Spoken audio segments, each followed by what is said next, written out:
What if every single NHL first overall pick had to play for his hometown team? The first team that got a major jump, not only am I going to be putting these first overall picks back to their hometown team, but every single one of them are going to be a 99 overall, so they can have the full effect at possibly bringing their hometown team a Stanley Cup, starting off with Patty Kane back on Buffalo, 99 overall. The European hockey players, I didn't move them anywhere because obviously no place is really close enough to get to their hometown, so Dahlin is still on the Sabres. Ovi still on the Caps. Calgary is going to go ahead and get a 99 overall Taylor Hall. He was the first overall pick way back in 2010. I remember it was a big deal between Taylor or Tyler. Who's going number one? This one was a bit of a tricky one because Jack Hughes did kind of grow up in Canada in some part of Michigan, but he was born in Orlando, so I said the Florida Panthers, the reigning defending champs, are going to get a 99 overall Jack Hughes at 23 years of age. Montreal is going to have a star-studded roster. Crosby and McKinnon obviously are both from Halifax, but the closest NHL team to Halifax is Les Montreal, so I'm going to put them on there. Sid was also a Canadiens fan growing up. Alex Lafreniere, he also was born in Quebec, so he's going to be there at a 99 overall, and we cannot forget about the Flower retiring this season, and he's going to play for essentially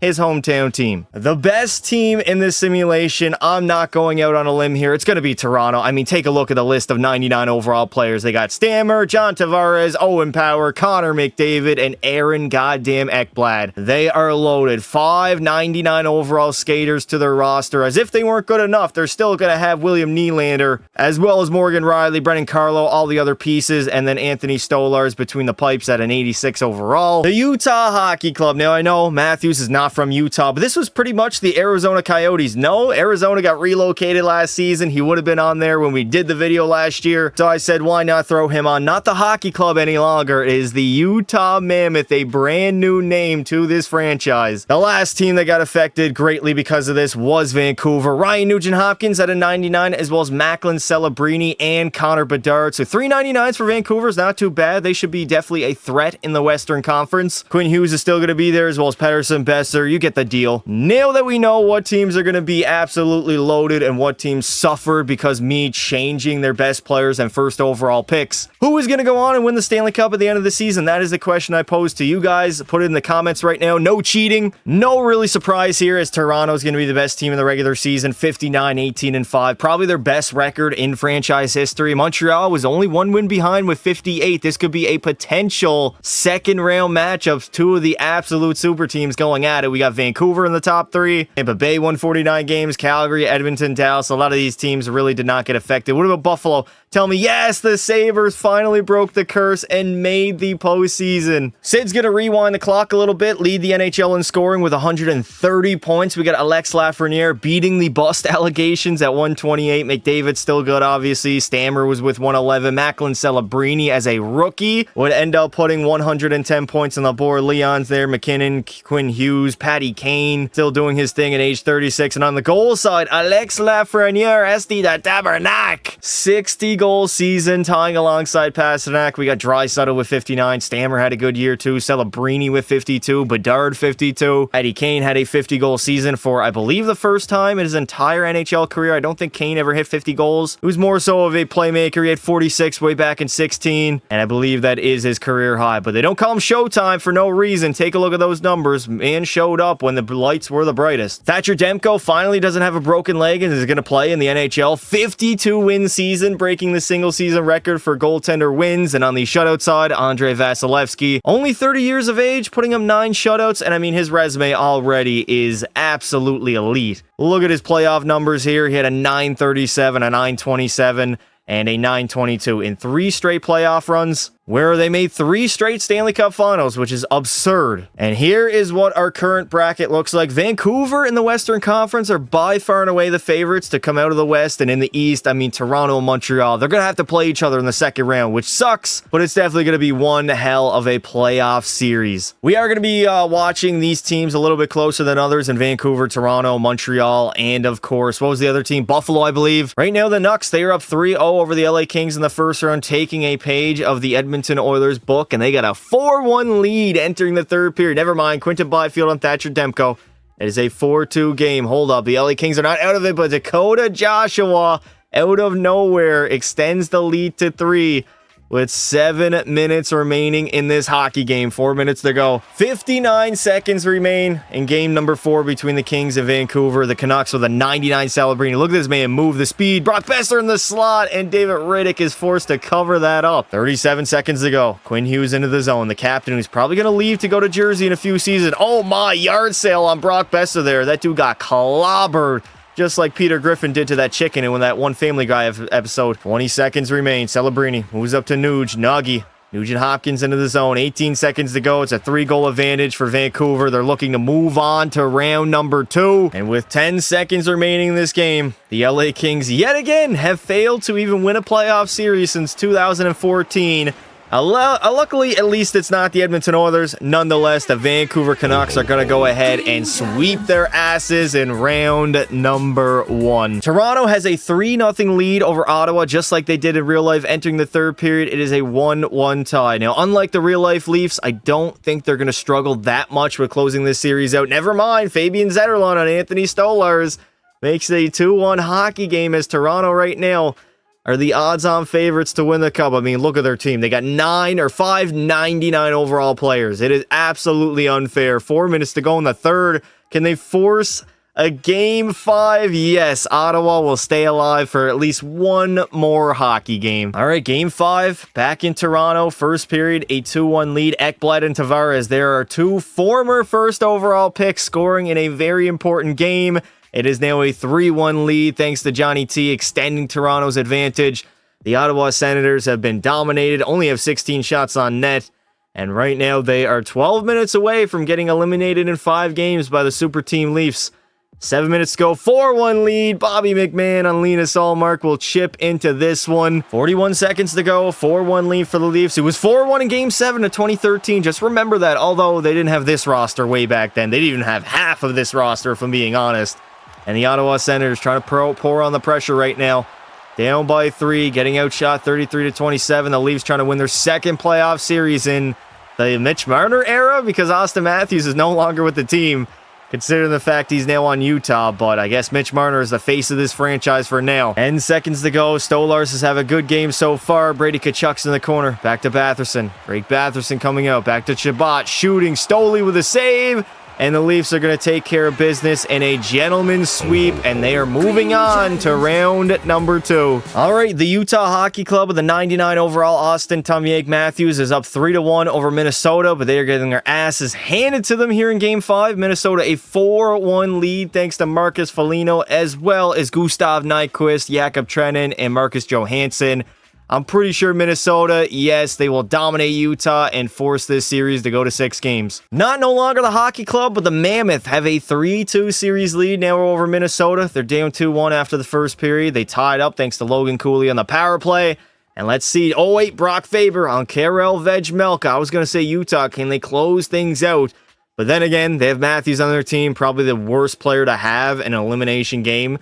The dude ain't going to show up. 7 minutes to go. Utah is down only by a goal, trying to claw their way back into this one, and their worst nightmare is going to become true, as they're going to have Austin Matthews in a Game 7 scenario. Probably the most shocking feat of the first round so far is the fact that Le Montreal is down 3-2 to the Tampa Bay Lightning as they try to force a Game 7, 1-1 after 1. Nathan McKinnon gets on the board. Second period, 3-2 lead. Lane Hudson and Nick Suzuki. As Le Montreal, with only 19 shots on goal, have a 1-goal advantage. Oh, never mind. Gergensons, of all people, is going to score a Marc-Andre Fleury. He reminds me a lot of Hellebuck. When the lights are bright, fails to deliver. 4 minutes remaining in the third. We got ourselves a tie game. Are we going to have overtime for the very first time in the postseason? No! Pozzetta, out of all people, with 15 seconds to go, possibly have just saved Montreal's season. 10 seconds remaining here in Tampa Bay. The Game 7 is going to be in Le Montreal as well. Crosby coming in. Sid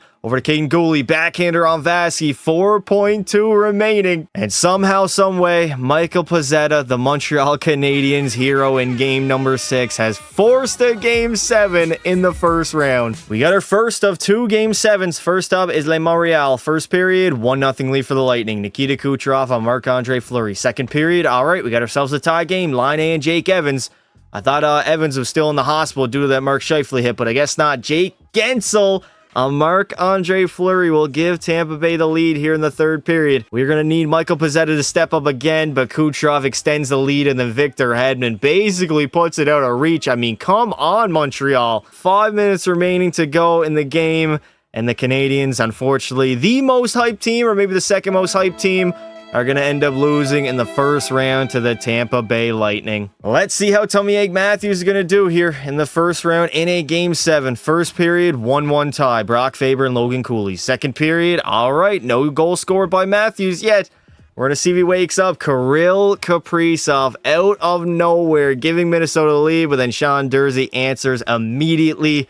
And a 5-4 power play. Utah, can they do anything? 5 minutes remaining to go in this game. It is still a 3-3 tie. We're going to have overtime. Michael Pezzetta didn't want it in Montreal, but here in Utah, we will have it. Here we go. Game 7, overtime. And Tommy Egg Matthews at a 99 overall. Again, goose eggs across the board. Doesn't have a goal in this game. Kirill coming in. Kaprizov shooting. What a save by Vejmelka.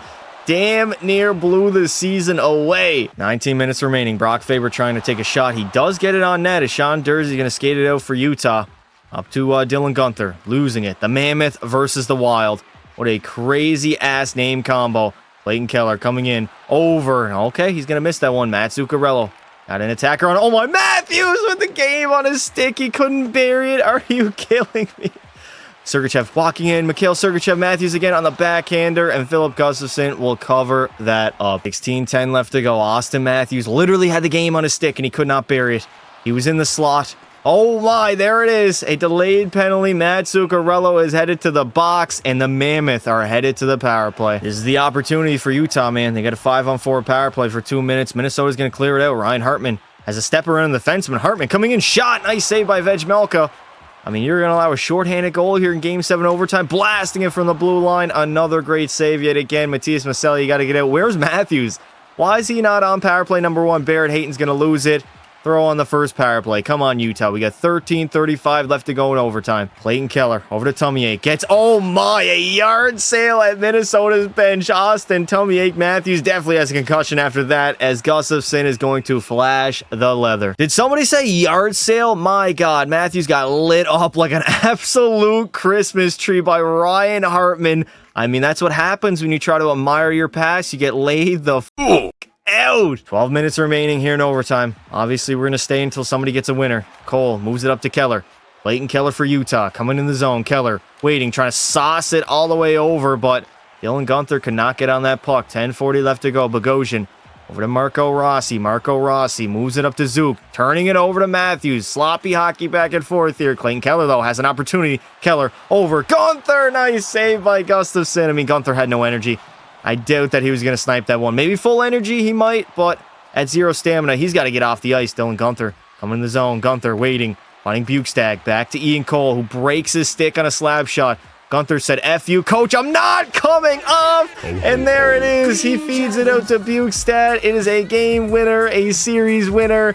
And the Mammoth, they are off to the second round. We now move on to round number 2. 3 of the 4 teams I was really looking forward to making a long, deep run made it to the second round. Montreal was the only team that really choked in the first round. We got Utah, Vegas, Vancouver versus Edmonton, Toronto, Tampa, and then New York and Carolina. Utah is absolutely storming right now. They are up 3-1 over Vegas, hopefully going to close the series out. Only Mata is scoring in the Big 2025. As they have a 2-1 advantage. Oh my God. Luke O'Brien, Larry O'Brien, whatever the hell the guy's name is, he scored. But Nicholas Waugh will tie the game up on Karel Vejmelka. We have 7 minutes to go. Petrangelo's going to chip in, giving Vegas a lead here in the third as they're trying to keep their season alive and force a game number 6 back in Vegas. Toronto also is up 3-1 in their series, trying to close out the Tampa Bay Lightning, up 4-1 entering the third period. This game is over, and the Leafs, they are moving on to the conference finals. The uncompetitive series of the second round, Vancouver also holding on to a 3-1 series lead over my Edmonton Oilers. No longer have Connor McDavid on the roster, though. Obviously, he's on Toronto. A 1-1 tie in the third period. It'll be interesting to see who's going to score that next goal and take a lead in this hockey game.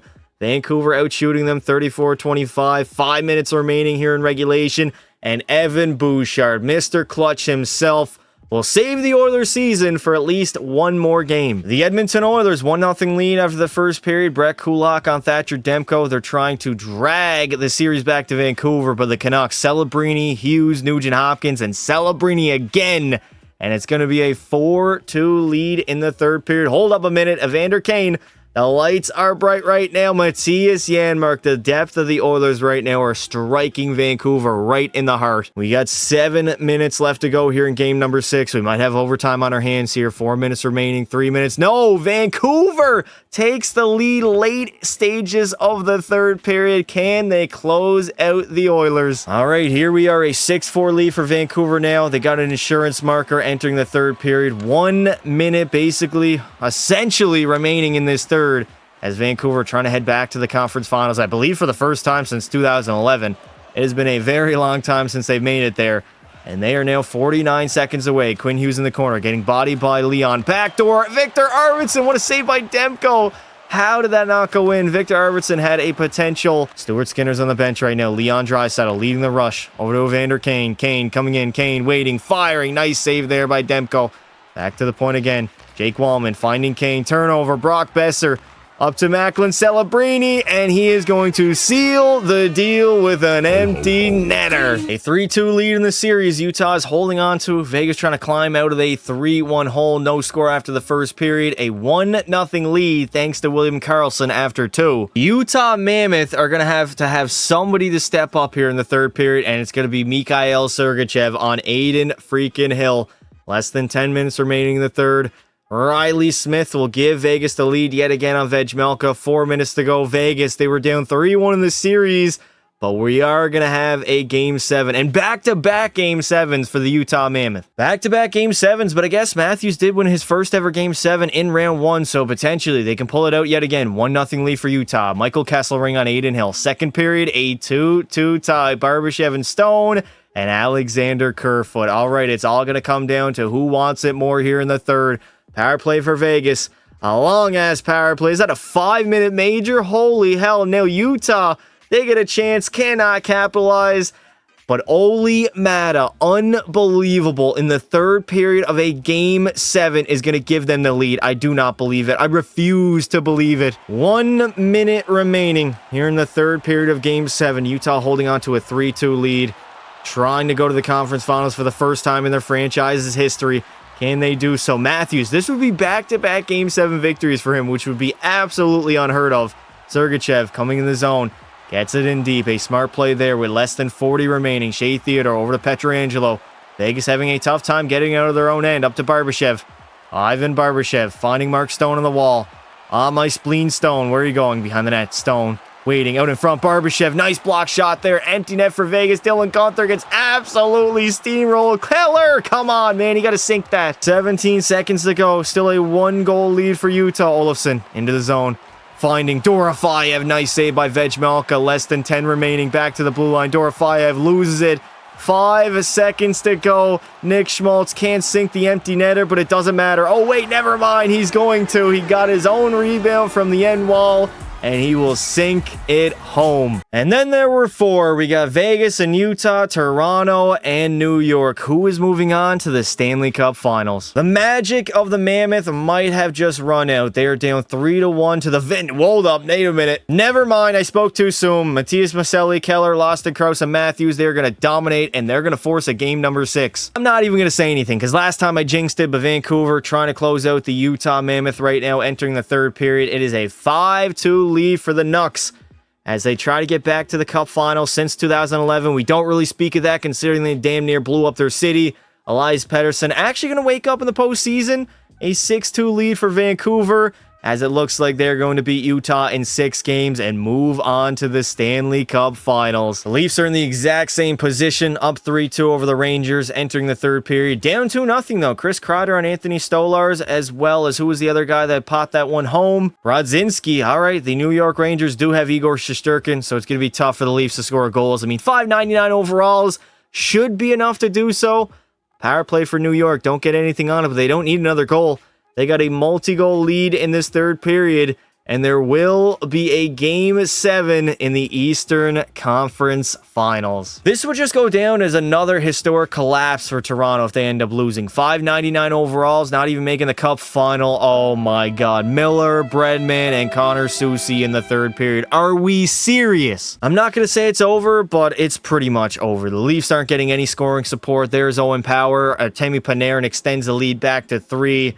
I mean, they are pretty much dead to rights right now. Hold up. Steven Stamkos makes it a 2-goal game. 7 minutes remaining here in the period. They're only down by 2. They need a quick one. They're not going to get it. They are going to get it. Morgan Riley, all of a sudden, a 1-goal affair. All right, we're going to see what the Leafs can do. Can they come back? Why do they have their fourth line and Ryan Reeves on the ice right now with a minute to go in the third period? I got to make a change right away.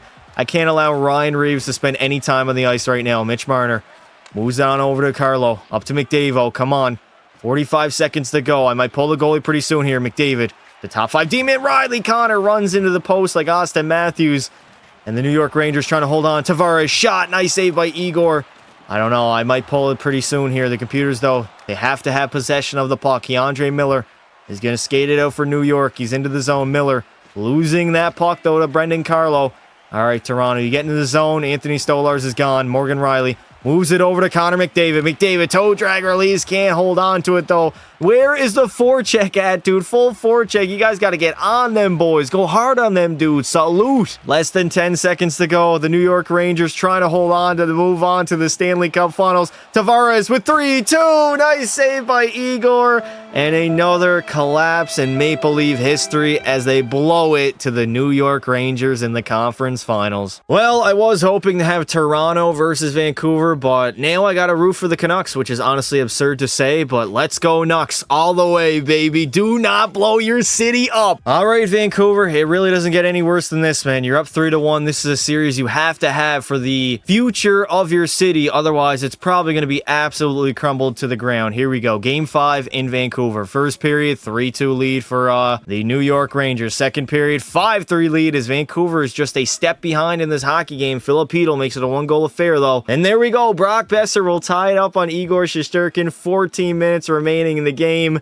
as Vancouver on home ice. They don't want to go to a Game 7. Not again, they say. Not again. Jake DeBrusk. And then Ryan Nugent-Hopkins, 4 unanswered in the third period. There's 3 minutes remaining. All right, Vancouver, 4 unanswered in the third. You got a multi-goal lead. There's literally zero excuse not to win this hockey game. I mean, if you blow it, you might as well burn down your city already. Philip Hronik, what is Igor Shesterkin doing? What the hell did I just witness? Okay, we got to get to the bottom of this. What the hell just happened? So, New York wins it. They feed it over to Artemi Panarin. Okay, so they pull the goalie as soon as Breadman got into the zone. Unfortunately for him, he lost the puck. But then why didn't Igor Shesterkin go back to his net? Look at that man. He said, fuck it. I'm committed to going to the bench. Coach, you said pull me. Pull me indeed. He's off to the races. And then Brock Besser pulls off the goddamn Ridley Gregg slap shot from the blue line. Buries it in the empty net. Less than 50 seconds to go. Macklin Celebrini into the zone. I mean, Vancouver has a 3-goal advantage. If they end up blowing this, they never deserve. Hold up a minute. Did Igor Shesterkin's pads just change? I swear to God in that replay, he had different pads. What is going on? This game is utterly broken. Vinny Trocheck into the zone for New York, but too little, too late, man. Y'all had a lead in this hockey game, a 2-goal lead, I think, at one point, and he ended up blowing it. Quinn Hughes over to Celebrini. Celebrini, Hughes shot. Igor! Oh my, where were those saves at earlier on, brother? Your team needed them then, and Igor is going to make them now. And for the first time in franchise history, Vancouver is going to go all the way and win the Stanley Cup. I don't believe it, man. The city will not go up in flames. There will be no riot as they get the job done, adding in Macklin Celebrini, Connor Bedard, and Ryan Nugent-Hopkins. $3.99 overall, first overall picks that are now playing for their hometown team. And you know what? Nothing gets any sweeter than that. Winning a cup for your hometown team. Nugent-Hopkins is going to win the Conn Smythe Trophy. 13 goals, 36 points. Nuge, I mean, you deserve it, brother. 13 years into the league, and all you can grow is a goddamn mustache. But, man, you got a Conn Smythe to your resume now. And there it is. Lord Stanley is here in Vancouver. Not for the Boston Bruins, as Captain Quinn Hughes is going to win a Stanley Cup before he eventually heads off to Jersey. In a few seasons, obviously, but Vancouver, they are going to get it done here in NHL 25.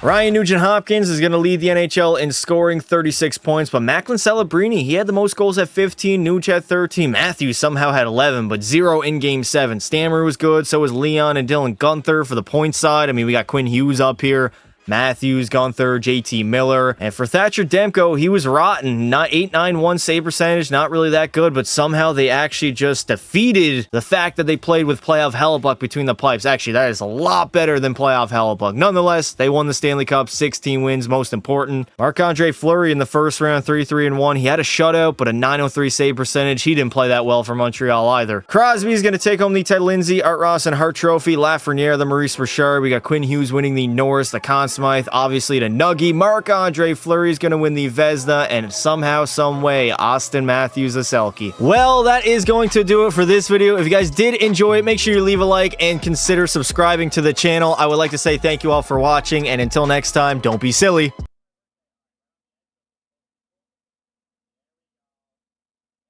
Wrap your willy.